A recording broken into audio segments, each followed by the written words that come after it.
Oui, c'est de la défiance.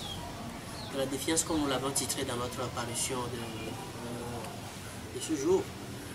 Si ce n'est pas de la défiance, vous voyez une nation, de toutes les façons, de par l'histoire du monde, on a vu que c'est une nation qui a été souvent réfractaire aux recommandations des Nations Unies, aux recommandations de la communauté internationale, sans les négocier, parce qu'il y a une différence entre la réfraction et la négociation. Ces nations-là, on a vu comment ça finit le bras de fer.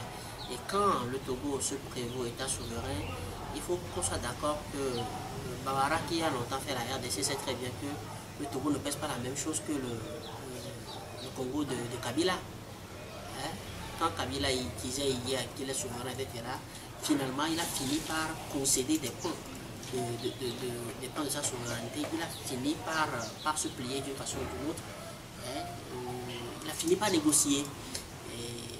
Mais si aujourd'hui le pouvoir dit qu'il n'y aura pas de relecture de cette loi, nous l'appréhendons simplement comme une cible qui se trouve dos au mur et qui est en train de jouer ses vatous. Hein? Et sinon, que moi je me serais attendu à ce que l'État dise ok, nous allons étudier quelle application donner à ces recommandations des Nations Unies. Hein? Je sais que dedans, il peut être bouillon. Pourquoi est-ce que le pouvoir tient tant à verrouiller? Ce n'est même pas, nous parlions hier dans nos parutions de rétrécissement de la loi, la fameuse loi Kodjona, mais là c'est carrément le verrou carrément des libertés de manifestation. Et pourquoi est-ce qu'on tient tant à verrouiller les libertés de manifestation? Est-ce qu'on sont devenus la Corée du Nord? Mais ce qui me réconforte moi, c'est qu'avant que Bawara ne fasse cette sortie, le secrétaire général des Nations Unies a bien dit lors de la 114e Assemblée générale des Nations Unies qu'on ne peut pas, au nom de la lutte contre l'extrémisme, au nom de la lutte contre le djihadisme, violer et porter entorse aux droits de l'homme. Et quand vous voyez la constitution togolaise et comme les instruments internationaux auxquels le Togo est parti, la loi dans sa mouture actuelle est une violation, c'est-à-dire que c'est une asphyxie carrément imposée aux populations. Et nous trouvons que si le ministre Bawara choisit d'adopter la posture de défiance, c'est parce qu'il sait très bien à quoi il joue. Soit il veut aider son patron, il veut aider comment l'appelle-t-on, son employeur à couler carrément, et bon, il va s'en laver, il va jouer au Ponce Pilate. Ou alors, bon, ils trouvent que, comme ils sont obsédés du côté du clan cinquantenaire, ils trouvent que non, que si on concède la moindre parcelle, ça va leur faire déposséder de ces privilèges indus dont ils se sont accaparés depuis des années et qu'ils jouent tous les jours à se matcher toutes les vérités qu'ils voudraient leur arracher. Ces privilèges dans lesquels ils se sucrent indus. Non, mais ça, l'éducation convainc, ça intéresse qui, ça peut intéresser. Que ça n'intéresse personne puisque c'est cousu de fil blanc. Ces éducations sont cousues de fil blanc. Quand il parle de l'expérience et des réalités, mais c'est le pouvoir qui a toujours utilisé la violence. C'est le pouvoir togolais qui a toujours été violent. C'est le pouvoir togolais qui a toujours créé l'hécatombe, même quand les gens marchent avec le mouchoir blanc. Pourquoi on a tant peur? Pourquoi on a tant peur des réclamations, ne serait-ce que de l'expression publique, de l'expression dans la rue, de ce sur quoi on n'est pas d'accord? Pourquoi on a tant peur? C'est vrai qu'on veut se tracer un boulevard vers 2020, mais voilà que des signaux viennent d'ailleurs, de Niamey notamment. Le sommet est tenu avec les anciens chefs d'État.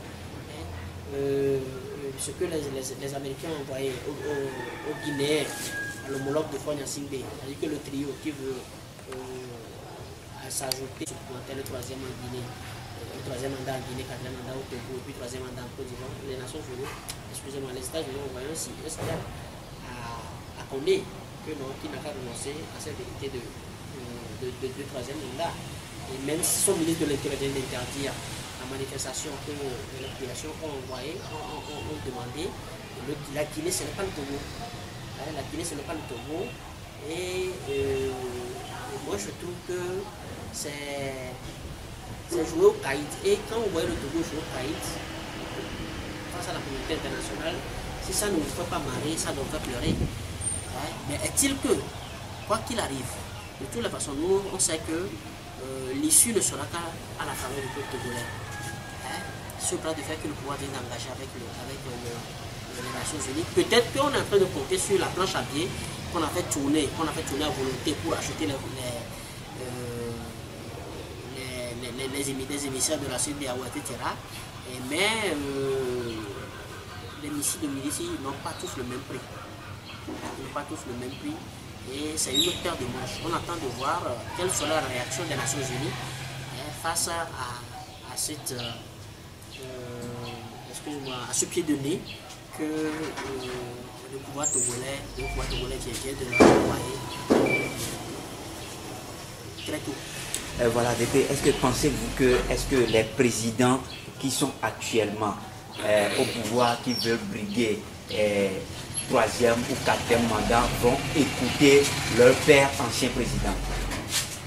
Oui, mais on dit que le bon sens c'est la chose la mieux partagée par tous. Si tu ne partages pas le bon sens, ça veut dire que tu veux te mettre en marche. Si tu ne partages pas le bon sens, ça veut dire que si tu ne partages pas le bon sens, ça veut dire que tu veux te mettre en marche. Et quand tu te mets en marge, c'est quoi? Dans le village, au village, quand la sentence du chef te qualifie de paria, qu'est-ce qu'on fait de toi? Tu restes sur la touche et le monde continue d'avancer.